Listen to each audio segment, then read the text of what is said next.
Halo, selamat siang teman-teman semua. Perkenalkan, nama saya Roberto Seran, NPM 21210192, Program Studi Ilmu Pemerintahan, Fakultas Ilmu Sosial dan Politik, Universitas Timur. Di sini saya akan membahas tentang penelitian yang nanti akan saya ambil tentang mekanisme pengelolaan galian C sebagai penunjang pendapatan asli daerah, studi kasus di Desa Susulaku A, Kecamatan Insana, Kabupaten Timur Tengah Utara. Rencana penelitian skripsi, mekanisme pengelolaan galian C sebagai penunjang pendapatan asli daerah, studi kasus di Desa Susulaku A. Pengelolaan sumber daya alam, termasuk galian C, memiliki peran penting dalam mendukung pertumbuhan ekonomi daerah. Namun, seringkali pengelolaan galian C belum optimal dan menyebabkan potensi pendapatan asli daerah atau PAD tidak tergali sepenuhnya. Oleh karena itu, penelitian ini akan mengeksplorasi mekanisme pengelolaan galian C sebagai penunjang pendapatan asli di daerah. Dari penelitian tersebut, rumusan masalah yang saya ambil adalah bagaimana mekanisme pengelolaan galian C di daerah. Yang kedua, sejauh mana kontribusi pengelolaan galian C terhadap pendapatan asli di daerah. Yang ketiga, apa saja kendala yang dihadapi dalam pengelolaan galian C sebagai penunjang pendapatan asli di daerah. Tujuan penelitian yang akan saya ambil adalah, dalam penelitian ini bertujuan untuk menganalisis mekanisme pengelolaan galian C dan mengidentifikasi kontribusi terhadap PAD di daerah, serta untuk mengidentifikasi kendala-kendala yang dihadapi dalam pengelolaan tersebut. Hasil yang diharapkan dari penelitian yang akan saya ambil adalah analisis mendalam mengenai mekanisme pengelolaan galian C di daerah dan penyusunan rekomendasi untuk meningkatkan kontribusi galian C terhadap pendapatan asli di daerah. Identifikasi kendala-kendala utama dalam pengelolaan galian C dan solusi-solusi yang dapat diusulkan. Salah satu teori yang dapat digunakan untuk membahas penelitian tentang mekanisme pengelolaan galian C sebagai penunjang pendapatan asli di daerah adalah teori ekonomi sumber daya alam atau dalam bahasa Inggris disebut natural resource economics. Teori ini mempelajari bagaimana sumber daya alam, termasuk galian C, dikelola secara efisien untuk mencapai tujuan ekonomi dan keberlanjutan lingkungan.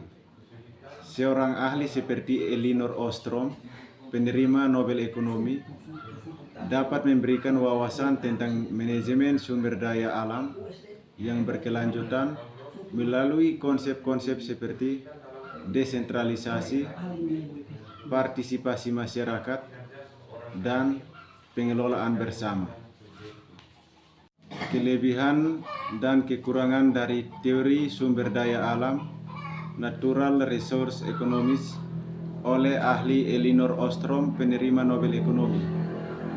Kelebihan dari teori sumber daya alam dari Elinor Ostrom yang pertama adalah pendekatan holistik.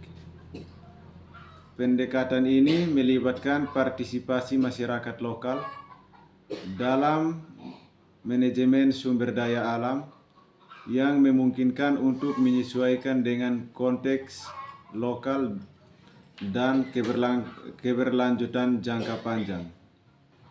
Yang kedua, menyediakan solusi praktis.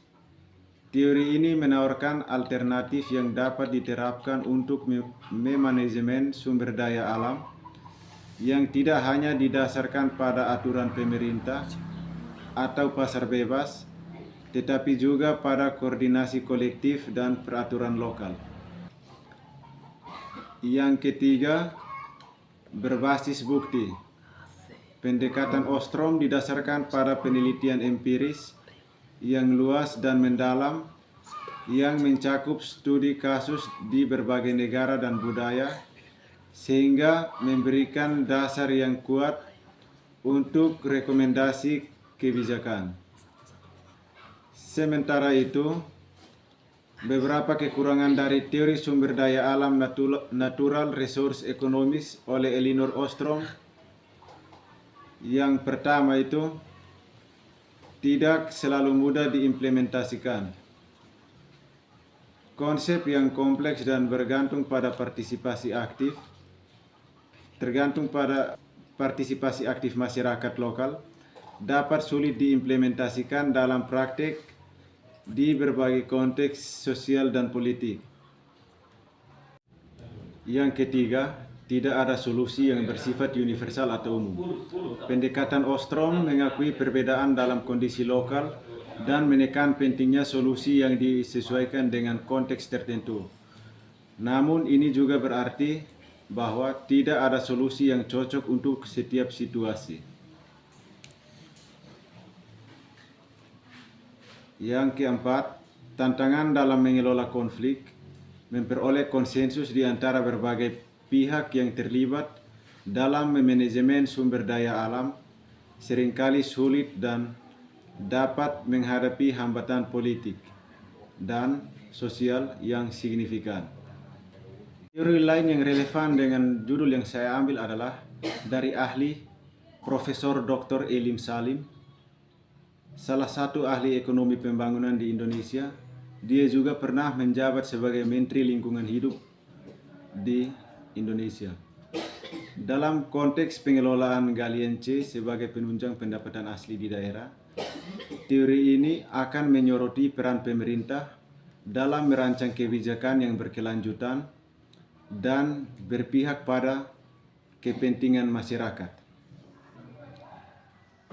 Emil Salim juga dikenal dengan gagasan-gagasannya tentang pembangunan berkelanjutan dan perlindungan lingkungan yang relevan dalam pengelolaan sumber daya alam, seperti galian C sebagaimana judul yang saya ambil. Kelebihan dan kekurangan dari teori kebijakan publik tentang galian C oleh ahli Profesor Dr. Emil Salim adalah kelebihan yang pertama yaitu pendekatan sistematis. Teori kebijakan publik dapat memberikan pendekatan sistematis dalam menganalisis dampak galian C terhadap masyarakat dan lingkungan. Yang kedua, pertimbangan multi-stakeholder. Dalam merumuskan kebijakan, teori ini cenderung mempertimbangkan berbagai kepentingan dari pemangku kepentingan. Pemangku kepentingan itu seperti masyarakat, pemerintah, dan industri.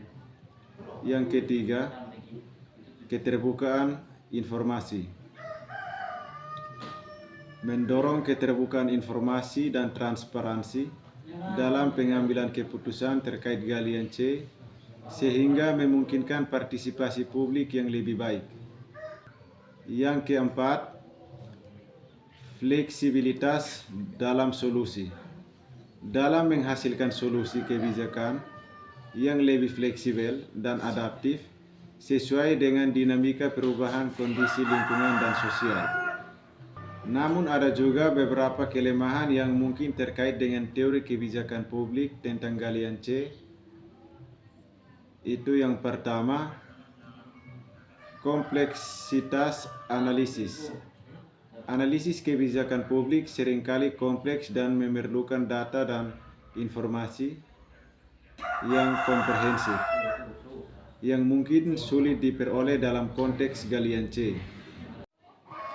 Kelemahan yang kedua, keterlambatan dalam implementasi. Proses pengambilan keputusan yang melibatkan berbagai pemangku kepentingan bisa memakan waktu sehingga menyebabkan keterlambatan dalam implementasi kebijakan yang efektif. Kelemahan yang ketiga yaitu pengaruh politik. Pengambilan keputusan dalam kebijakan publik seringkali dipengaruhi oleh faktor politik dan kepentingan pribadi yang dapat mengurangi efektivitas kebijakan. Kelemahan yang keempat, keterbatasan sumber daya implementasi kebijakan publik yang memerlukan sumber daya finansial dan manusia yang besar mungkin sulit dilakukan, terutama di negara berkembang. Perlu diingat bahwa evaluasi kelebihan dan kekurangan ini bisa berbeda tergantung pada konteks dan implementasi spesifik dari teori kebijakan publik tersebut. Kesimpulan dari penelitian yang akan saya ambil, semoga dapat memberikan kontribusi dalam memperdalam pemahaman tentang mekanisme pengelolaan galian C sebagai penunjang pendapatan asli di daerah, khususnya di Desa Susulakua, dan dapat diharapkan hasil penelitian ini dapat menjadi referensi bagi pemerintah daerah dalam meningkatkan efektivitas pengelolaan sumber daya alam guna mendukung pembangunan ekonomi yang berkelanjutan. Terima kasih.